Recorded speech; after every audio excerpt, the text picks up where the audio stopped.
worship pastors in here? Probably all of you, huh? Why else would you come to this class if you weren't, right? So I manage the worship department for Bethel Church.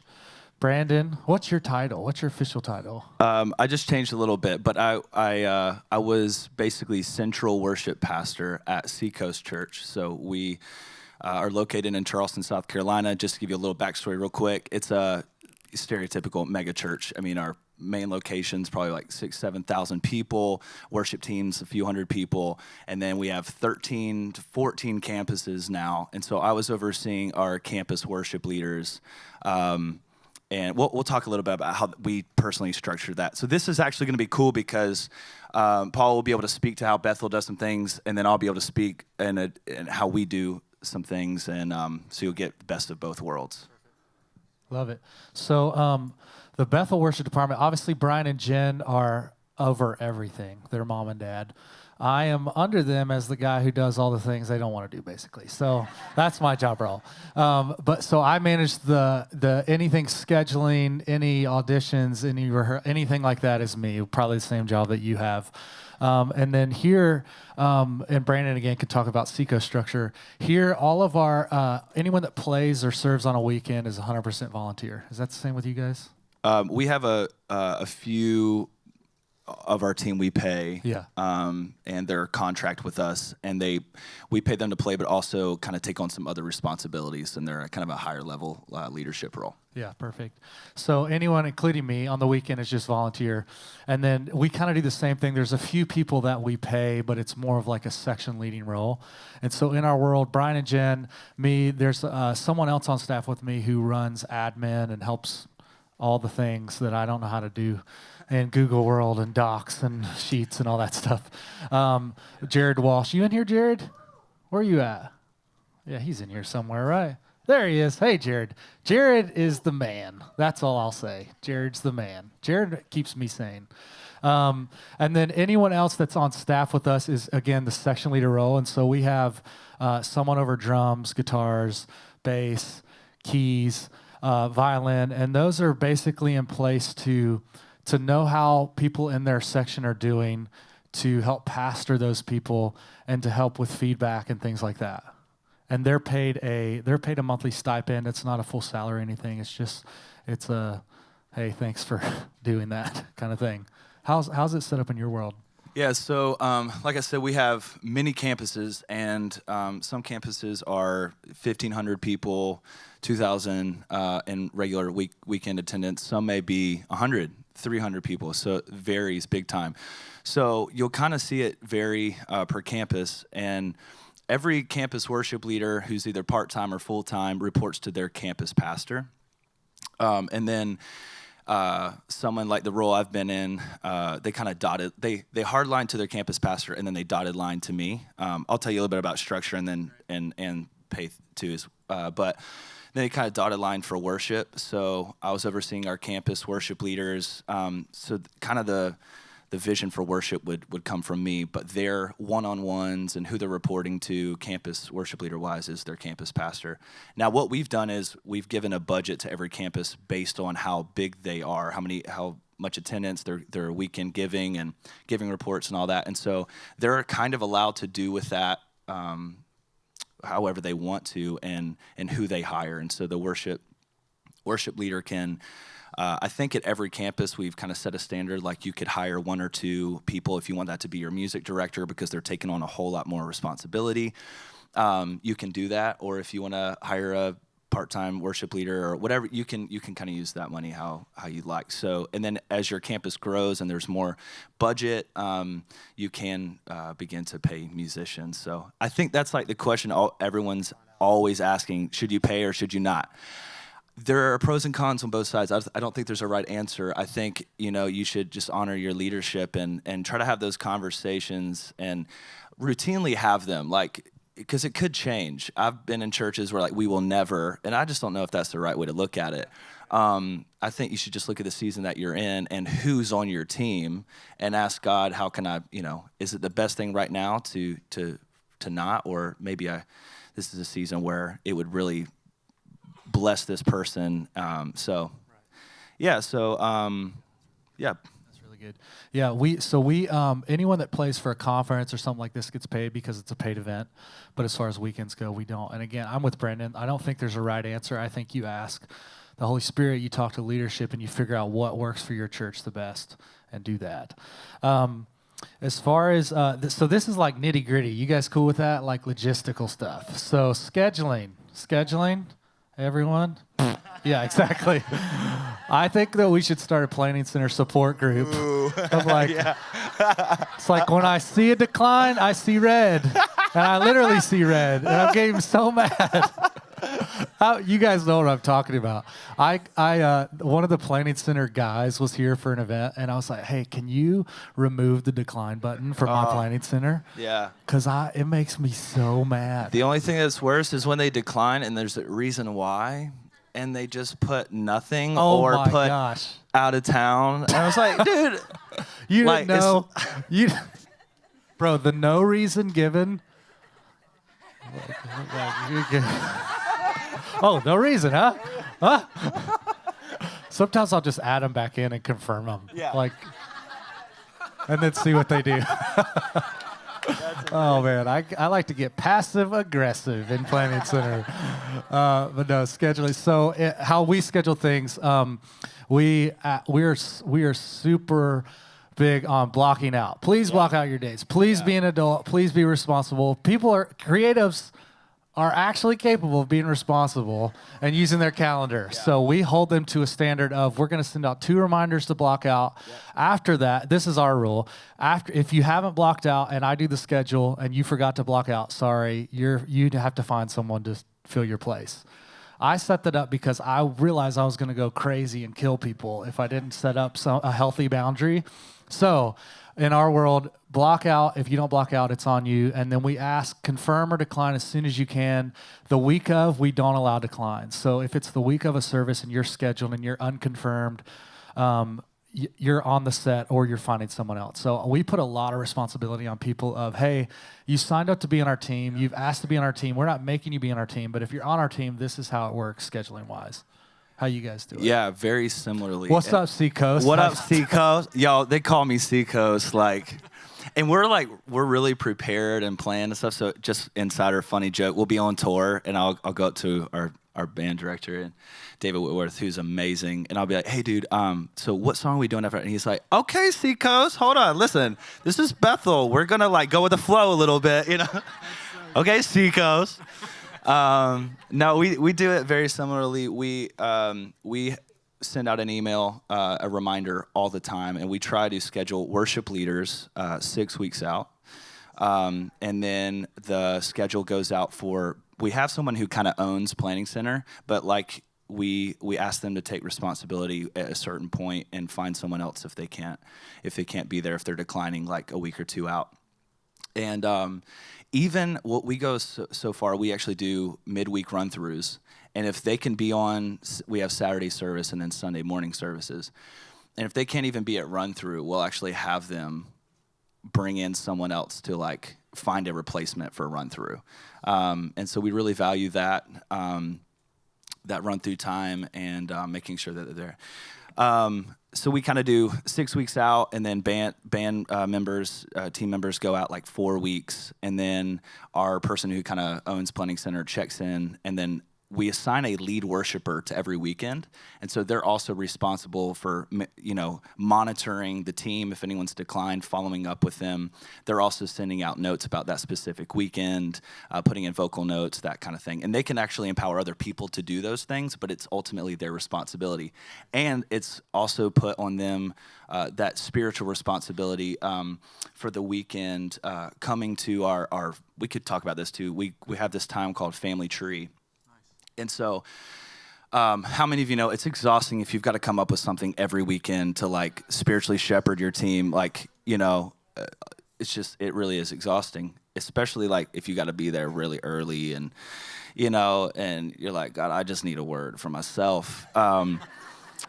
Here I'm trying to encourage everybody else, and my eyes won't even open. But we take one service, and we all meet as a team. It's called Family Tree, and whoever's the lead worshiper on that weekend will plan something. And a lot of time, we just facilitate conversation, and this is where our team really spiritually grows, and we sharpen one another. And so it's cool because we have so many worship leaders that, I'm only leading Family Tree maybe once a month or every other month, something like that. But I kind of went away from scheduling. But I did want to say something. When it comes to dealing with that person on your team who consistently declines, doesn't give a reason, and they're just kind of being difficult, like, you're their leader, you're responsible for them. Like, push on that. Like, raise them out, like, get them out of that. And one of the best ways you can do that is just asking them simply, hey, what can I do to help you be more responsive, or be, you're an adult. Find a nice way to remind them you are an adult. Right. You can take 5 minutes to look at your schedule, weeks out and plan it. And if it's an emergency, dude, grace. But if we're really loving our people well, we'll pull them out of that. Like, and because we are responsible to like help them see and become the best version of themselves. And they're maybe not going to see that unless you give them a little spanking. That's so good, man. Yeah, and I think too, along those lines, within pastoring, not making assumptions about people's heart or their motives or why. Just ask good questions. But honestly, the biggest thing is just having the conversation, because for so long, when I was doing this job at the beginning, I would be frustrated with people, but I would never sit down and have a conversation. And honestly, as pastors, we're going to have a lot of hard conversations, aren't we? Yes, like all the time, probably. But they don't have to be bad if we have a heart for people, a pastoral heart. We don't assume, but just make the time to do it, because it's way better to have a conversation and then realize, oh, I didn't realize that was so frustrating for you. That's a lot of times the case. So like, oh, I didn't know that was such a problem, or I didn't know the rules, or I didn't know how the expectations. So setting up expectations well and then following through with the conversation is so key. As far as scheduling for us, so we're 2 months out at a time. So at the beginning of July, I scheduled August. So people have plenty of time to accept that sweet decline, or sweet decline. One thing we do too is we schedule worship sets as a team, and I'm not exactly sure. I think whoever's leading for you guys puts a set together and approves it, right? You can talk about that in a second. For us, we do a monthly planning out the next month, kind of worship sets. They'll obviously change depending on maybe what the message is going to be about, and we want to kind of tie worship in with that as well as we can. We do worship up front and after the message, so we have this time called response time. So we'll do a few songs up front, and then we respond to the message with worship, and we actually give people the opportunity to go take communion, to pin maybe something to the cross as a symbol of just like, I'm letting this go, I'm giving this to you. They can receive prayer. We have candles. Like, it's really cool. But what we do in that time is try to, at least the first response song, kind of tie that to the message. So sometimes, as pastors will retweak their message or let you know what they're talking on the night before. We might switch a song. But what we try to do is, and this is a way we want to honor our team, is we'll try to pick songs a month out, or for the next month, in the month prior. We'll try to look at what are the key songs that we want to schedule. Are there any new songs? So we try to do no more than 2 new songs a month. And what we'll try to do is introduce a song one weekend, follow it up the next weekend, give it a weekend break, and then do it again. And once it's been hit 3 times, obviously we're evaluating it. The main worship leaders, we're evaluating how's this hitting, how's it landing. We're talking to our pastor, how are you liking it? Sometimes we play a song one time and he's like, nope, it just. Sometimes you just know, but then sometimes you got to give it a fair chance. And so we at least try to do it 3 times. Then it's in our normal rotation. We work off of a centralized list. Sorry, I'm saying a lot right now.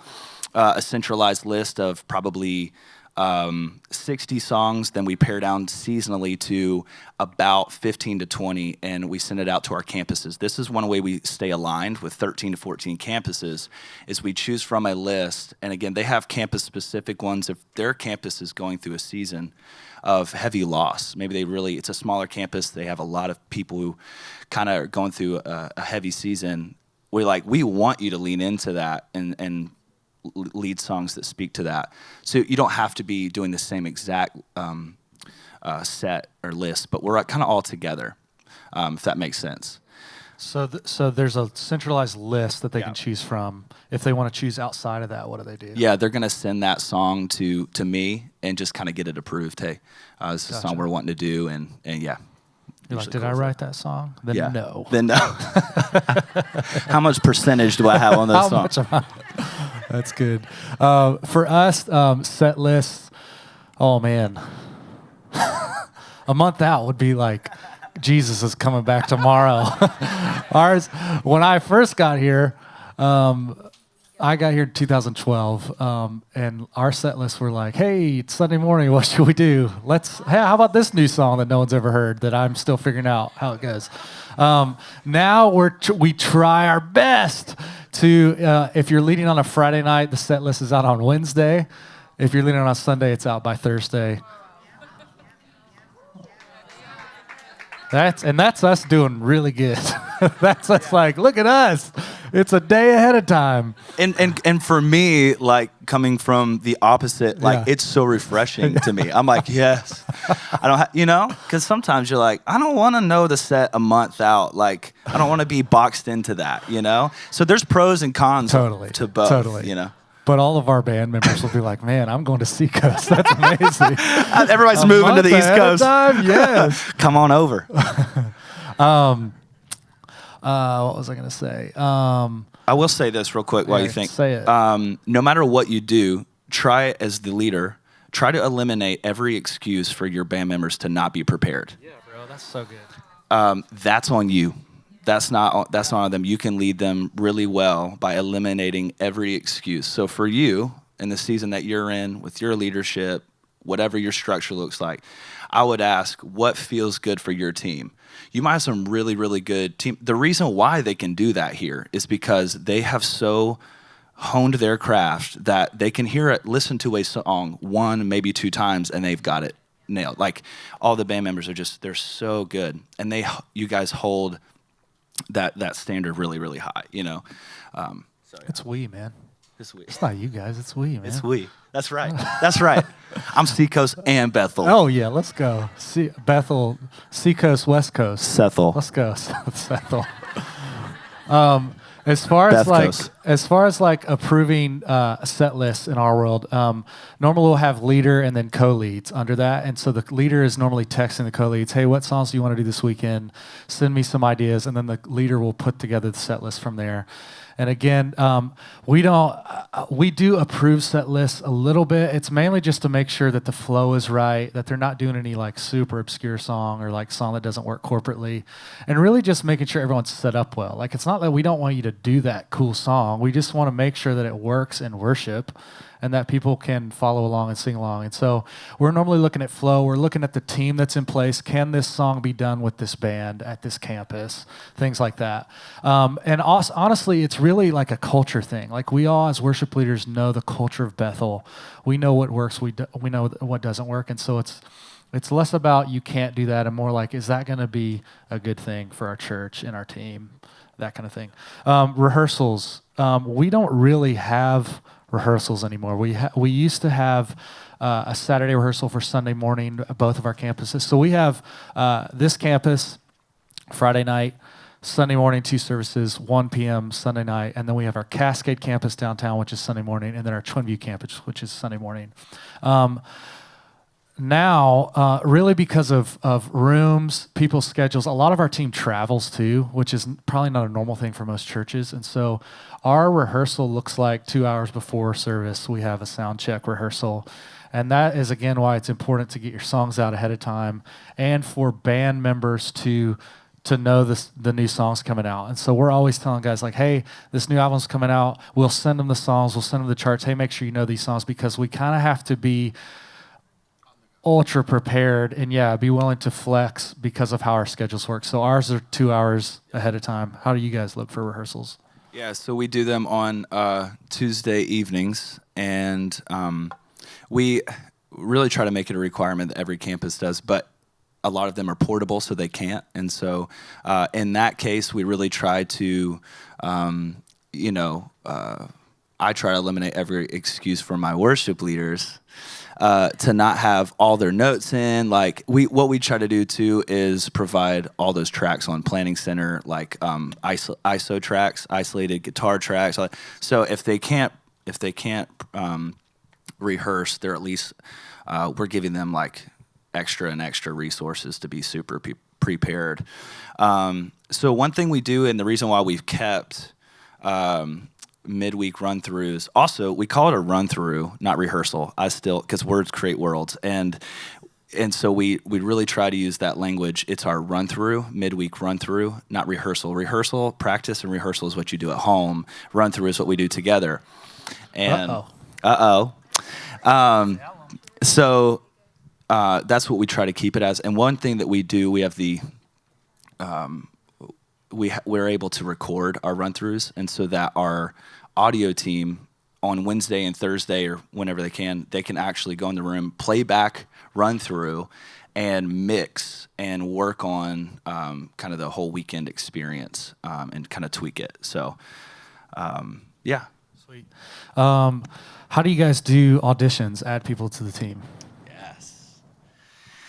That's a big one. Auditions. Just anyone can join, right? Anyone can join, no matter what where your heart's at. Man, so auditions. This one I've wrestled with for quite a while, and I'm happy with where we're headed. So we used to audition either cattle call or one-on-one. One thing that we've tried in the past is by video. I love how that eliminates some, like, if you can't do a video, you're probably not going to use Planning Center. You know what I'm saying? So, like, it kind of eliminates those people who are going to be really bad about scheduling or using their computer since we use Planning Center. So, but I found that's, I don't know, it kept a lot of people from auditioning. And so I've just realized the best way to get somebody and lead somebody onto your team is through relationship. And so what we'll try to do is first they're going to just fill something out online on our website, and that just allows us to get to know them a little bit, how long they've been playing, what campus do they attend, are they serving already on another team, because that's one thing we'll really try to push them to do, lead them to do, is join another team before they join the worship team, so they get the culture of the church before they step on the platform. There's a few other things we do before they ever hit the platform. But we'll try to connect them to a team lead. So if it's a drummer, it's like connecting them to David Whitworth. And so that you are not getting drowned in all these one-on-one auditions as the leader. Also, that forces you to raise up the people in your team to, like, you need to let them know, these are my expectations. This is what I'm looking for. I'm going to say a lot of things. I'm trying to go fast. But we also have competencies. So if you want to audition for drums, these are 10 things we're going to look for. And it's just written down. It's handed to you. And then those 10 things for every position, 10 or 12, it's like you got to be able to play to a click. You've got to be able to, correct use of cymbals or whatever. I don't know. I'm not a drummer. You got to be able to look really, really cool back there and sweat a lot. Where do you sweat? That's important. Where are your sweat points? Some people, you look back there, it's like, wow, God bless you, brother. Like, sweat points everywhere. You're one big sweat point. But those 10 or 12 things, if they're not ready yet, become your development system. Yeah. So, okay, you can do these 2 or 3 things, but these are the next few things we're going to work on. You're not there yet. So I pair them up with David. David's going to walk with them over the next few weeks and months, working on those things. We're going to invite them to run-throughs. They're going to shadow. So one thing we do is we don't audition for the platform. We audition for development. As soon as you audition and we're like, and you may be amazing, but that doesn't mean you're ready for the platform. And so we want to get to know you. this is a huge honor and a huge responsibility, and holding this mic, or but what you're saying to your congregation is you can model your life after this person. They're not perfect, but they're headed in that direction, and so we're really careful with that. So so we audition for development, and so that season may look like a month, it may look like 4 months, but we're committed to them. And one easy way we do that is by pairing them with somebody, so it's not only, I've talked a lot, sorry. Oh, that's so good. We do video auditions because it keeps a lot of people from auditioning. So that's a great idea. You know how when you do an audition and you audition for singers, like 98 of the 100 can't sing, but someone told them they could, or they just, I sing in my, whatever. No, so we do, back up. We do video auditions. It just works the best for us. We have the luxury of most of the people that join our team come from School of Ministry. And so they've been a year with Joanna, a year with Callie, a year with Morgan. And so they're going through, they're getting the culture and the feedback and the training through that. So I would say probably it's kind of rare that someone joins our team that hasn't gone through School of Ministry. For anyone else, we do the video audition. We send them the list of like, hey, here are the requirements. You have to be able to play to a click. You have to use Ableton if you're a keys player. You have to have guitar tone and pedals and all that if you're a guitar player. And then the video auditions just allow us to get through all the submissions that we have. And then it's kind of rare, honestly, that we do an actual live audition because there's so many people that audition. And so we'll normally do the video audition and then, again, pair them up with a section leader, things like that. We only got a few minutes left. What do you guys do for community on your team? Yeah, so Family Tree, like I said earlier, happens every weekend during one of the services. And then it's kind of up to the campus worship leader, but we kind of require a once a month touch point, like face-to-face with your team. And so that varies depending on the campus, but it's going to look kind of like a lot like what you guys do, but it's like, we're meeting in somebody's backyard, BYOM, bring your own meat or vegetables, and let's go. Let's just hang out. And it's just like we keep the family tree to kind of devotion, conversation, let's push each other, sharpening one another. And then the hangs like once a month are more just like no agenda. Like we just want to check in on each other's families. Like, how you doing? Let's hang out and just really be a community and not do the fake thing and feel like we have to talk about X, Y, Z for us to, it's just like, let's just hang out. Yeah, so we do similar thing. Once a month we have a team night. Kind of our structure now is per quarter we'll have a team night, 2 team nights, and then a section-specific meeting. And so the section-specific is all the drummers meet together, all the vice versa. And then the team nights are, when I'm adding someone to the team, that's our big mandatory. If you're going to be in our team, this is important. And it's because you guys know when there's a lot of people on a team, even if there's not a lot of people, it's just really hard to stay connected. And we realize if we're not going to run together, why are we doing this? And so community night once a month, there's not a big agenda. The main point is to hang out and spend time together and be in each other's lives. But a little bit of worship, which is awesome when you have a room full of people that can all sing. It's amazing times of worship.